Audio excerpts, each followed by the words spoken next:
Donald Trump, J.D. Vance, and all the little Trumplafucks are absolutely terrified. They're in a panic state. Now, when Donald Trump was up against Kamala and Kamala only, he didn't know what to do with that.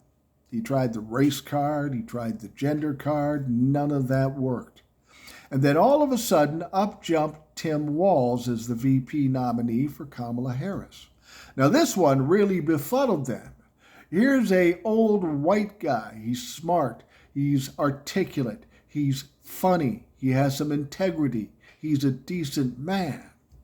Now, these Trumplafucks never seen a white man like that before, so they really didn't know what to do. The only option they had was to attack his military history, which is weird because Tim Walz enlisted in the Army National Guard and served 24 years, reached the rank of Sergeant Major. What could you possibly complain regarding his service? Well, they found something, and they did what they do. They take little teeny things or inaccurate things, and they expand on it. They exaggerate it to try to turn it into some sort of scandal. Now, what they're saying is that Tim Walz retired, and shortly after that, his group, his troop, was deployed overseas. That Tim Walz must have been a coward and retired before he was deployed.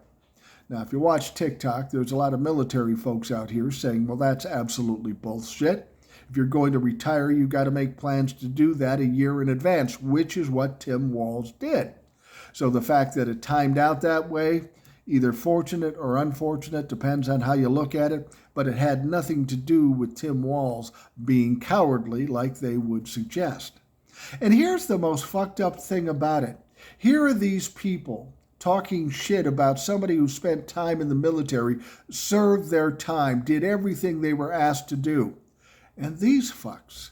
J.D. Vance was in the military too, but he was in public affairs, which means he pretty much drove around reporters in a fucking Jeep.